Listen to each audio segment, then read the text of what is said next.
ವಂದೇ ಮಾತರಮಂಬಿಕಾ ಭಗವತಿ ವಾಣೀ रमा ಸೇವಿತಾ ಕಲ್ಯಾಣೀಂ ಕಮನೀಯ ಕಲ್ಪಲತಿಕಾಂ ಕಂಚಾಸನಸ್ಯ ಪ್ರಿಯಾಂ ವೇದಾಂತ ಪ್ರತಿಪಾದ್ಯಮಾನ ವಿಭಂ ವಿದ್ಮನ್ಮನೋರಂಜನಿ ಶ್ರೀಚಕ್ರಾಂಕಿತ ರತ್ನ ಪೀಠ ನಿಲಯೇ ಶ್ರೀರಾಜರಾಜೇಶ್ವರಿ ಓಂ ಹ್ರೀಂ ದುಂ ದುರ್ಗಾಯಿ ನಮಃ. ಓಂ ಶ್ರೀ ಗುರುಭ್ಯೋ ನಮಃ. ನಮ್ಮ ಯೂಟ್ಯೂಬ್ ವಾಹಿನಿಯ ಸಮಸ್ತ ವೀಕ್ಷಕರಿಗೆ ನಿಮ್ಮ ನೇತ್ರಾವತಿ ಮಾಡುವ ನಮಸ್ಕಾರಗಳು. ಮಾಸ ಭವಿಷ್ಯ ಕಾರ್ಯಕ್ರಮಕ್ಕೆ ನಿಮ್ಮೆಲ್ಲರಿಗೂ ಆತ್ಮೀಯವಾದ ಸ್ವಾಗತ. ಆಗಸ್ಟ್ ತಿಂಗಳಿನಲ್ಲಿ ದ್ವಾದಶ ರಾಶಿಗಳ ಗೋಚಾರ ಫಲ ಹೇಗಿದೆ ಅನ್ನೋದನ್ನ ಈಗ ನೋಡೋಣ. ವೃಶ್ಚಿಕ ರಾಶಿಯವರಿಗೆ ಆಗಸ್ಟ್ ತಿಂಗಳ ಭವಿಷ್ಯ ಹೇಗಿದೆ, ಯಾವ್ಯಾವ ಗ್ರಹಗಳು ಯಾವ ತರ ಫಲವನ್ನ ಕೊಡ್ತಾ ಇದ್ದಾರೆ ಅಂತ ನೋಡೋಣ. ಮೊದಲಿಗೆ ನಿಮ್ಮ ರಾಶಿಯಾಧಿಪತಿ ಮಂಗಳ ಗ್ರಹ ಇಷ್ಟು ದಿನಗಳಿಂದ ಅಂದ್ರೆ ಕಳೆದ ಒಂದು 2 ತಿಂಗಳಿಂದ ಸಿಂಹ ರಾಶಿಯಲ್ಲೇ ಸ್ಥಿತನಾಗಿದ್ದು, ನಿಮಗೆ ಅದು ದಶಮ ಸ್ಥಾನ ಆಗುತ್ತೆ. ಒಳ್ಳೆ ಭಾವನೆ, ಆದರೆ ಒಳ್ಳೆಯ ಭಾವ ಆದರೂ ಕೂಡ ಅಲ್ಲಿ ಕುಜನೊಟ್ಟಿಗೆ ಕೇತು ಗ್ರಹ ಇದ್ದಿದ್ದು ಸ್ವಲ್ಪ ಒಂದಿಷ್ಟು ಸಮಸ್ಯೆಗಳನ್ನ ಕೊಡೋದಕ್ಕೆ ಕಾರಣ ಆಗ್ತಾ ಇತ್ತು. ಆದ್ರೆ ಈ ತಿಂಗಳು ಮಂಗಳ ಗ್ರಹ ಕನ್ಯಾ ರಾಶಿಯಲ್ಲಿ ಸ್ಥಿತನಾಗಿರ್ತಾನೆ. ಕನ್ಯಾ ರಾಶಿ ಅಂತಂದ್ರೆ ವೃಶ್ಚಿಕ ರಾಶಿಗೆ ಅದು ಲಾಭಸ್ಥಾನ ಆಗಿರುತ್ತೆ. ಹಾಗಾಗಿ ಲಾಭದಲ್ಲಿ ಮಂಗಳ ಇರ್ತಾನೆ. ಇದು ನಿಮಗೆ ಲಾಭವನ್ನೇ ತಂದು ಕೊಡುತ್ತೆ. ಯಾಕಂದ್ರೆ ಲಾಭಸ್ಥಾನದಲ್ಲಿ ಯಾವ ಗ್ರಹಗಳು ಬಂದರೂ ಕೂಡ ಅದು ಲಾಭವನ್ನೇ ಕೊಡುತ್ತೆ. ಅಂದ್ರೆ ಸ್ವಂತ ಉದ್ಯೋಗ, ವ್ಯಾಪಾರ, ವ್ಯವಹಾರಗಳನ್ನ ಮಾಡ್ತಕ್ಕಂಥವ್ರಿಗೆ ನಿಮ್ಮ ವ್ಯಾಪಾರದಲ್ಲಿ ಹೆಚ್ಚಿನ ಒಂದು ಲಾಭವನ್ನ ಈ ತಿಂಗಳು ಪಡಿತೀರಾ. ಹಾಗೆ ಭೂಮಿಗೆ ಸಂಬಂಧಪಟ್ಟಂತ ಕೆಲಸಗಳು, ಈಗ ರಿಯಲ್ ಎಸ್ಟೇಟ್ ಮಾಡ್ತಾ ಇದ್ದೀರಾ ಅನ್ಕೊಳ್ಳಿ, ನಿಮ್ಗೆಲ್ಲ ತುಂಬಾ ಚೆನ್ನಾಗಿದೆ. ಹಾಗೆ ಕೃಷಿಗೆ ಸಂಬಂಧಪಟ್ಟಂತ ಕೆಲಸಗಳು ಮಾಡುವಂತವ್ರಿಗೆ ತುಂಬಾ ಅದ್ಭುತ. ಯಾಕಂದ್ರೆ ವೃಶ್ಚಿಕ ರಾಶಿಯವರಿಗೆ ಚತುರ್ಥಾಧಿಪತಿ ಶನಿ ಗ್ರಹ ಆಗ್ತಾನೆ. ಕೃಷಿಗೆ ಶನಿ ಕೂಡ ಕಾರಕನಾಗ್ತಾನೆ. ಈ ಶನಿಯ ದೃಷ್ಟಿ ಕುಜನ ಮೇಲಿದೆ. ಇಬ್ಬರಿಗೂ ಶತ್ರುತ್ವ ಇದ್ದರೂ ಕೂಡ ಇಲ್ಲಿ ಶನಿ ಕೂಡ ನಿಮ್ಗೆ ಲಾಭಸ್ಥಾನ ನೋಡೋದ್ರಿಂದ ನಿಮ್ಗೆ ಕೃಷಿಕರಿಗೆ ಒಳ್ಳೆದನ್ನೇ ಮಾಡ್ತಾನೆ. ಹಾಗೆ ಭೂಮಿಗೆ ಸಂಬಂಧಪಟ್ಟಂತಹ ಕೆಲವು ಕೆಲಸಗಳಾಗಬೇಕಾಗಿತ್ತು ಅಂತಿದ್ರೆ ಅದು ಕೂಡ ನಿಮ್ಗೆ ಸಕ್ಸಸ್ ಆಗುತ್ತೆ. ಬಟ್ ಏನಂದ್ರೆ ಸ್ಟಾರ್ಟಿಂಗ್ ಅಲ್ಲೇ ಎಲ್ಲ ಆಗ್ಬಿಡುತ್ತೆ ಅನ್ನೋ ತರ ಅನ್ಸಲ್ಲ. ಸ್ಟಾರ್ಟಿಂಗ್ ಅಲ್ಲಿ ಒಂಚೂರು ನಿಧಾನ ಅನ್ಸುತ್ತೆ. ಯಾಕಂದ್ರೆ ಇಲ್ಲಿ ಶನಿ ದೃಷ್ಟಿ ಕುಜನ ಮೇಲೆ ಬಿದ್ದಿರೋದ್ರಿಂದ ಅವ್ನು ಏನ್ ಮಾಡ್ತಾನೆ ಅಂದ್ರೆ ಸ್ವಲ್ಪ ತಡಿತಾ ಇರ್ತಾನೆ, ಅವಾಗ ಒಂಚೂರು ತಡೆ ಹಾಕ್ತಾ ಇರ್ತಾನೆ. ಹಾಗಾಗಿ ಒಂಚೂರು ನಿಧಾನ ಆಗ್ತಾ ಇರುತ್ತೆ ಕೆಲಸಗಳು. ಆದ್ರೆ ಫೈನಲಿ ಅದು ಸಕ್ಸಸ್ ಆಗುತ್ತೆ. ಯಾಕಂದ್ರೆ ಫೈನಲ್ ರಿಸಲ್ಟ್ ಕೊಡೋನು ಮಂಗಳ, ನಿಮ್ಮ ರಾಶಿಯಾಧಿಪತಿ ಆಗಿರ್ತಾನಲ್ವಾ. ಹಾಗಾಗಿ ಅದು ಕೊನೆಯಲ್ಲಿ ನಿಮ್ಮ ಕೆಲಸ ಸಕ್ಸಸ್ ಆಗುತ್ತೆ. ಇನ್ನು ಮಂಗಳ ಲಾಭದಲ್ಲಿರೋದ್ರಿಂದ ಹಣಕಾಸಿನ ವಿಷಯವಾಗಿಯೂ ಕೂಡ ಚೆನ್ನಾಗಿದೆ. ನಿಮ್ಗೆ ದುಡ್ಡು ಬೇರೆಯವರು ಕೊಡ್ಬೇಕಾಗಿದ್ರೆ ಅದನ್ನ ತಂದು ಕೊಡುವಂಥದ್ದು. ಋಣಕ್ಕೆ ಕಾರಕನಾಗಿರ್ತಾನೆ ಮಂಗಳ ಗ್ರಹ. ಹಾಗಾಗಿ ಸಾಲ ಬೇರೆಯವ್ರಿಗೆ ಕೊಟ್ಟವರು ನಿಮ್ಗೆ ವಾಪಸ್ ನೀವು ಕೊಟ್ಟ ಸಾಲವನ್ನ ವಾಪಸ್ ಕೊಡುವಂಥದ್ದು. ಅಥವಾ ನೀವು ಸಾಲ ಮಾಡಿದ್ರಿ ಬೇರೆಯವ್ರ ಹತ್ರ, ಏನ್ ಮಾಡಿದ್ರು ವಾಪಸ್ ಕೊಡಕ್ ಆಗ್ತಾ ಇಲ್ಲ ಅಂತ ಆ ತರ ಇತ್ತು ಅಂತಂದ್ರೆ ಈ ತಿಂಗಳು ಒಂದಿಷ್ಟು ಸಾಲವನ್ನ ನೀವು ತೀರಿಸ್ಕೊಳ್ಳುವಂಥದ್ದು ಕೂಡ ಆಗತ್ತೆ. ಹಾಗೆ ನಿಮ್ಮ ರಾಷ್ಟ್ರಾಧಿಪತಿ ಲಾಭದಲ್ಲಿರೋದ್ರಿಂದ ಕೆಲಸದ ವಿಚಾರದಲ್ಲಿ ನಿಮ್ಗೆ ತುಂಬಾ ಆಸಕ್ತಿ ಜಾಸ್ತಿ ಆಗತ್ತೆ. ಹೆಚ್ಚು ಕೆಲಸಗಳನ್ನ ಮಾಡ್ಬೇಕು ಅನ್ನುವಂಥದ್ದು. ಇದ್ರ ಜೊತೆಗೆ ನಿಮ್ಮ ಕೆಲಸಗಳನ್ನ ಫಾಸ್ಟ್ ಆಗಿ ಮುಗಿಸ್ಬೇಕು ಅನ್ನೋ ಕಾರಣಕ್ಕೆ ಎಲ್ಲ ಕೆಲಸ ಒಟ್ಟೊಟ್ಟಿಗೆ ಶುರು ಮಾಡ್ತೀರಾ. ಕೆಲವೊಂದು ಕೆಲಸಗಳು ಒಂಚೂರು ನಿಧಾನ ಆಗತ್ತೆ ಶನಿ ದೃಷ್ಟಿ ಇರೋದ್ರಿಂದ. ಇನ್ನು ಪಾರ್ಟ್ನರ್ಶಿಪ್ ಅಲ್ಲಿ ಬಿಸ್ನೆಸ್ ಮಾಡೋಂಥವ್ರಿಗೆ ಚೆನ್ನಾಗಿಲ್ಲ ಅಂತ ಏನಿಲ್ಲ, ತುಂಬಾ ಚೆನ್ನಾಗಿದೆ ಅಂತಾನೂ ಅಲ್ಲ, ಪರವಾಗಿಲ್ಲ. ಯಾಕಂದ್ರೆ ನಿಮಗೆ ಪಾರ್ಟ್ನರ್ ಅಧಿಪತಿ ಶುಕ್ರ ಗ್ರಹ, ಸಪ್ತಮಾಧಿಪತಿ, ಅವನು ಅಷ್ಟಮದಲ್ಲಿ ಕುತ್ಕೊಂಡಿದ್ದಾನೆ. ಅಷ್ಟಮ ಅಂದ್ಕೂಡ್ಲೆ ನಾವು ಅಯ್ಯೋ ಅಶುಭ ಫಲ ಆ ತರ ಅನ್ಕೋಬಾರ್ದು. ಯಾಕಂದ್ರೆ ಅಷ್ಟಮದಲ್ಲಿದ್ರು ಕೂಡ ಅಲ್ಲಿ ಗುರುವಿನ ಜೊತೆಯಲ್ಲೇ ಕುತ್ಕೊಂಡಿದ್ದಾನೆ. ಗುರು ಯಾರು? ನಿಮಗೆ ಧನಾಧಿಪತಿ. 2ನೇ ಮನೆ ಅಧಿಪತಿ ಅಷ್ಟಮದಲ್ಲಿ ಕುತ್ಕೊಂಡು ನೋಡಿ, 2ನೇ ಮನೆ ಅಧಿಪತಿ ಅಷ್ಟಮದಲ್ಲಿ ಕುತ್ಕೊಂಡಿದ್ರು ಕೂಡ ಅವನು ತನ್ನ ಮನೆನೇ ನೋಡ್ತಾ ಇದ್ದಾನೆ. ಸೊ ಗುರು ಕೂಡ ಇಲ್ಲಿ 2ನೇ ಮನೆ ನೋಡ್ತಾ ಇದ್ದಾನೆ. ಅಲ್ಲಿಗೆ ಏನಾಗುತ್ತೆ, ಹಣಕಾಸಿನ ವಿಷಯದಲ್ಲಿ ಅನುಕೂಲವನ್ನ ಮಾಡ್ಕೊಡ್ತಾನೆ. ಗ್ರಹ ಸ್ಥಿತನಾಗಿದ್ರೆ 100% ಫಲ ಕೊಟ್ರೆ, ನೋಡ್ತಾ ಇದ್ರೆ 50% ಆದ್ರೂ ಫಲ ಕೊಟ್ಟೇ ಕೊಡ್ತಾನೆ. ಹಾಗಾಗಿ ಬಿಸ್ನೆಸ್ ಅಂತ ಬಂದಾಗ ನೀವು ಒಂದು 100% ಎಕ್ಸ್ಪೆಕ್ಟೇಷನ್ ಇಟ್ಕೊಂಡಿದ್ರೆ 50% ಅಂತೂ ನಿಮಗೆ ಲಾಭ ಸಿಗುತ್ತೆ. ಹಾಗಾಗಿ ಸ್ವಂತ ಬಿಸ್ನೆಸ್ ಮಾಡೋರ್ಗು ತುಂಬಾ ಚೆನ್ನಾಗಿದೆ. ಇನ್ನು 6ನೇ ಮನೆ ಅಧಿಪತಿ ಕೂಡ ನಿಮ್ಗೆ ಮಂಗಳನೇ ಆಗಿರೋದ್ರಿಂದ ಬೇರೆಯವರ ಕೈ ಕೆಳಗೆ ಕೆಲಸ ಮಾಡುವಂತವರಿಗೆ, ಪ್ರೈವೇಟ್ ಕಂಪನಿಗಳಲ್ಲಿ ಕೆಲಸ ಮಾಡುವಂತವ್ರಿಗೆ, ಸರ್ಕಾರಿ ಉದ್ಯೋಗದಲ್ಲಿರ್ತಕ್ಕಂಥವ್ರಿಗೆ ಬಹಳ ಬಹಳ ಚೆನ್ನಾಗಿದೆ.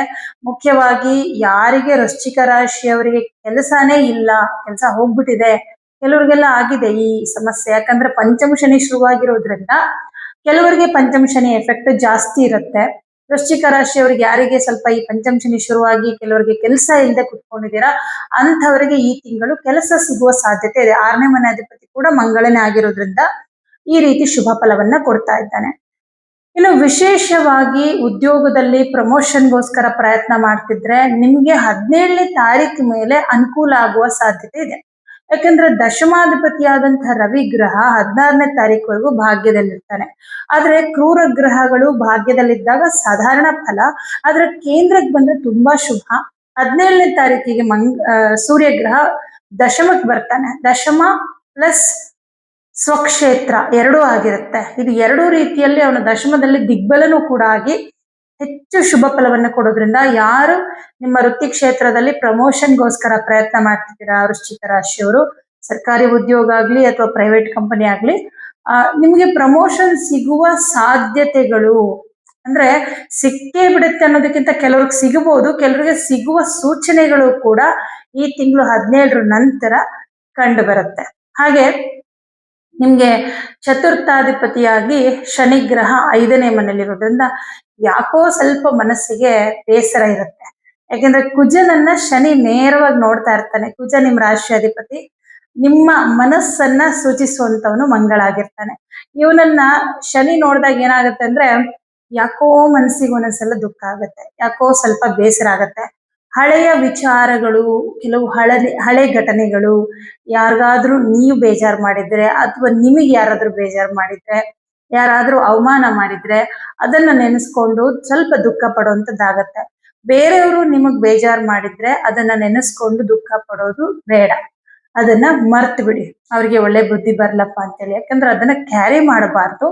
ಆದ್ರೆ ನೀವು ನಿಜವಾಗ್ಲೂ ಯಾರಿಗಾದ್ರೂ ಬೇಜಾರು ಮಾಡಿದ್ರೆ, ಯಾರಿಗಾದ್ರೂ ಮನಸ್ಸಿಗೆ ತುಂಬಾ ದುಃಖ ಕೊಟ್ಟಿದ್ರೆ ಅದನ್ನ ನಾವು ನೆನ್ಸ್ಕೊಂಡು ಕೊರಗೋದನ್ನ ಪಶ್ಚಾತ್ತಾಪ ಅಂತ ಹೇಳ್ತಾರೆ. ಪಶ್ಚಾತ್ತಾಪಕ್ಕಿಂತ ದೊಡ್ಡ ಪ್ರಾಯಶ್ಚಿತ್ತವೇ ಇಲ್ಲ. ಹಾಗಾಗಿ ದೇವರೇ ನಿಮ್ಮನ್ನ ಕ್ಷಮಿಸಿರ್ತಾನೆ. ನೀವ್ ಯಾವಾಗ ನೆನ್ಸ್ಕೊಂಡು ಅಯ್ಯೋ ನನ್ನಿಂದ ತಪ್ಪಾಗ್ಬಿಡ್ತಲ್ಲಪ್ಪ ಅಂತ ಬೇಜಾರು ಮಾಡ್ಕೊಳ್ತೀವಿ, ಅವಾಗ ದೇವರೇ ನಿಮ್ಮನ್ನ ಕ್ಷಮಿಸ್ತಾನೆ. ಆಮೇಲೆ ದೇವ್ರ ಹತ್ರ ಕ್ಷಮೆ ಕೇಳ್ಬಿಡಿ, ನಾನು ಗೊತ್ತಿಲ್ದೇನೋ ತಪ್ಪುಗಳು ಮಾಡಿದೀನಪ್ಪ, ನನಗೆ ಕ್ಷಮಿಸ್ಬಿಡು, ಇನ್ ಮುಂದೆ ತಪ್ಪ ಆಗದೆ ಇರೋ ಹಾಗೆ ನೋಡ್ಕೋ ಅಂತ ನಾವು ದೇವರಿಗೆ ಜವಾಬ್ದಾರಿನೇ ಬಿಡ್ಬೇಕಾಗತ್ತೆ. ಸ್ವಲ್ಪ ದುಃಖ ಆಗ್ತಾ ಇರುತ್ತೆ ಕೆಲವೊಂದು ವಿಚಾರದಲ್ಲಿ. ಮತ್ತೆ ಮನೆ ವಿಚಾರವಾಗಿ ಸ್ವಲ್ಪ ಟೆನ್ಷನ್ ಇರುತ್ತೆ. ಅಂದ್ರೆ ಮನೆ ಕಟ್ಟಿಸ್ತಿರೋರ್ಗೆ, ವೃಶ್ಚಿಕ ರಾಶಿಯವ್ರು ಯಾರ್ಯಾರೆಲ್ಲ ಮನೆ ಕಟ್ಟಿಸ್ತಾ ಇದ್ದೀರಾ ಅಥವಾ ಸೈಟ್ ತಗೋಬೇಕು ಅಂತ ಓಡಾಡ್ತಾ ಇದ್ದೀರಾ, ಮನೆ ತಗೋಬೇಕು ಅಂತ ಓಡಾಡ್ತಿದ್ದೀರಾ, ನಿಮ್ಗೆ ಸ್ವಲ್ಪ ಟೆನ್ಷನ್. ಯಾಕಂದ್ರೆ ಮನೆ ಕಟ್ಸ್ತಾ ಇದ್ರೆ ಟೆನ್ಷನ್ ಇದ್ದೇ ಇರುತ್ತೆ. ಬಟ್ ಈ ತಿಂಗಳಲ್ಲಿ ತುಂಬಾ ಟೆನ್ಷನ್ ಆಗುತ್ತೆ. ಯಾಕಂದ್ರೆ ತುಂಬಾ ಒಂಥರ ತಲೆ ಮೇಲೆ ಭಾರ ಬಿದ್ದಂಗೆ ಆಗ್ತಾ ಇರುತ್ತೆ. ಫೈನಾನ್ಷಿಯಲಿ ಒಂದ್ ಕಡೆ, ಆಮೇಲೆ ಎಲ್ಲದೂ ನೀವೇ ಜವಾಬ್ದಾರಿ ತಗೊಂಡ್ ಮಾಡ್ಬೇಕು, ಈ ತರ ಟೆನ್ಷನ್ ಇರುತ್ತೆ. ಮತ್ತೆ ಈ ಪ್ರಾಪರ್ಟಿ ತಗೋಬೇಕು ಅಂತ ನೋಡ್ತಾ ಇರೋರ್ಗೆ ಏನಾಗುತ್ತೆ ಅಂದ್ರೆ ತುಂಬಾ ನೋಡ್ತೀರಾ ಈ ತಿಂಗಳು. ಅಲ್ಲಿ ಒಂದ್ ಕಡೆ ಮನೆ ನೋಡ್ತೀರಾ, ಇಲ್ಲೊಂದ್ ಕಡೆ ಸೈಟ್ ನೋಡ್ತೀರಾ, ಬಟ್ ಯಾವುದೂ ಕೂಡ ನಿಮ್ಗೆ ಸೆಟ್ ಆಗ್ತಾ ಇರೋದಿಲ್ಲ.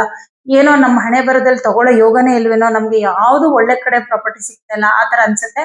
ಬಟ್ ಕೊನೆ ಮೂಮೆಂಟ್ ಅಲ್ಲಿ ನಿಮ್ಗೆ ಸಿಗುತ್ತೆ.